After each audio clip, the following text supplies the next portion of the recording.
गाजियाबाद से कैसी खबर आई है जो किसी का भी दिल दहला दे। एक बेटे ने अपनी ही बुजुर्ग मां को बेरहमी से पीटा। आखिर ऐसा क्यों हुआ और कैसे हजारों मील दूर से इस पूरी घटना का राज खुला? पूरी बात समझने के लिए अंत तक हमारे साथ बने रहिएगा। ये कहानी सिर्फ एक आम घरेलू झगड़े की नहीं है। नहीं, ये कहानी है एक 70 साल की बेबस माँ की, जिस पर उसके अपने 44 साल के बेटे ने थप्पड़ों, घूंसों और लातों की बरसात कर दी। ये एक ऐसी घटना है जिसकी जड़ें उसी परिवार के अंदर बहुत गहरी थीं। तो ये जो पूरी दिल दहला देने वाली घटना है, ये गाजियाबाद के राजनगर सेक्टर 23 में जागृति विहार की है और ये शुक्रवार देर रात हुई। ये एक ऐसा मामला है जिसने सिर्फ उस परिवार को ही नहीं बल्कि हर सुनने वाले को अंदर तक हिलाकर रख दिया है। अच्छा, इस पूरी कहानी को समझने के लिए पहले इसमें शामिल किरदारों को जान लेना बहुत जरूरी है।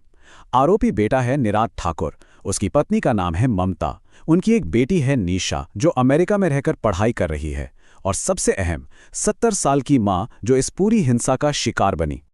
तो अब सबसे बड़ा सवाल ये उठता है कि आखिर इतनी नफरत, इतनी हिंसा की वजह क्या थी? आपको जानकर हैरानी होगी कि इसकी शुरुआत एक मामूली से पारिवारिक झगड़े से हुई, जो देखते देखते एक भयानक रूप ले गया। हुआ ये कि निराद का अपनी पत्नी ममता से किसी बात को लेकर झगड़ा हो गया। अब इस झगड़े के बीच में उसकी मां ने अपनी बहू यानी ममता का साथ दे दिया। बस यही बात निराद को इतनी ज्यादा चुभ गई कि उसका सारा गुस्सा अपनी ही मां पर फूट पड़ा। सोचने वाली बात यह है कि ये सब कुछ तो घर की चारदीवारी के अंदर हो रहा था, तो फिर ये क्रूरता दुनिया के सामने आई कैसे?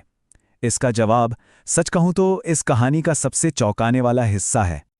इस पूरी घटना का खुलासा हुआ घर में लगे एक सीसीटीवी कैमरे से। और ये सब किसने देखा? हजारों मील दूर अमेरिका में बैठी आरोपी की अपनी बेटी ने। उसने सब कुछ अपनी आंखों से लाइव देखा। तो फिर एक्शन कैसे लिया गया? देखिए, सबसे पहले बेटी निशा ने अमेरिका से सीसीटीवी फुटेज में अपने पिता को अपनी दादी के साथ मारपीट करते देखा। उसने एक पल की भी देरी नहीं की और तुरंत वो वीडियो भारत में अपने रिश्तेदारों को भेज दिया। उन रिश्तेदारों ने फिर पुलिस में शिकायत दर्ज कराई और इसी पक्के सबूत के आधार पर आरोपी बेटे को गिरफ्तार कर लिया गया। चलिए, अब थोड़ा इस आरोपी निराद ठाकुर के बारे में भी जान लेते हैं।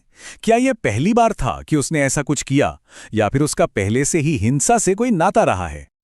देखिए, जो जानकारी सामने आई है उसके मुताबिक निराद कुछ महीने पहले ही एक नशा मुक्ति केंद्र से लौटा था।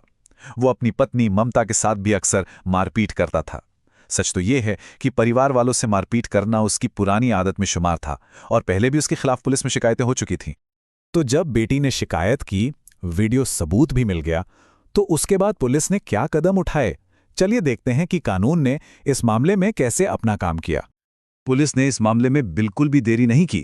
शिकायत मिलते ही फौरन वीडियो की जांच की गई और आरोपी निराद ठाकुर को गिरफ्तार कर लिया गया। उसके खिलाफ जो भी जरूरी धाराएं थीं, उनमें मामला दर्ज कर लिया गया है और आगे की कानूनी कार्रवाई चल रही है। लेकिन ये मामला सिर्फ एक गिरफ्तारी पर खत्म नहीं होता। ये घटना हम सबको एक बहुत बड़े और गंभीर सवाल पर सोचने के लिए मजबूर करती है। ये सिर्फ एक परिवार की कहानी नहीं है, बल्कि ये हमारे समाज में, हमारे अपने घरों में, हमारे बुजुर्गों की सुरक्षा पर एक बहुत बड़ा सवालिया निशान लगाती है। ऐसी ही जानकारी के लिए सब्सक्राइब कीजिए ऑल कैन स्टडी को। Thank you. चलिए नेक्स्ट वीडियो पर मिलते हैं।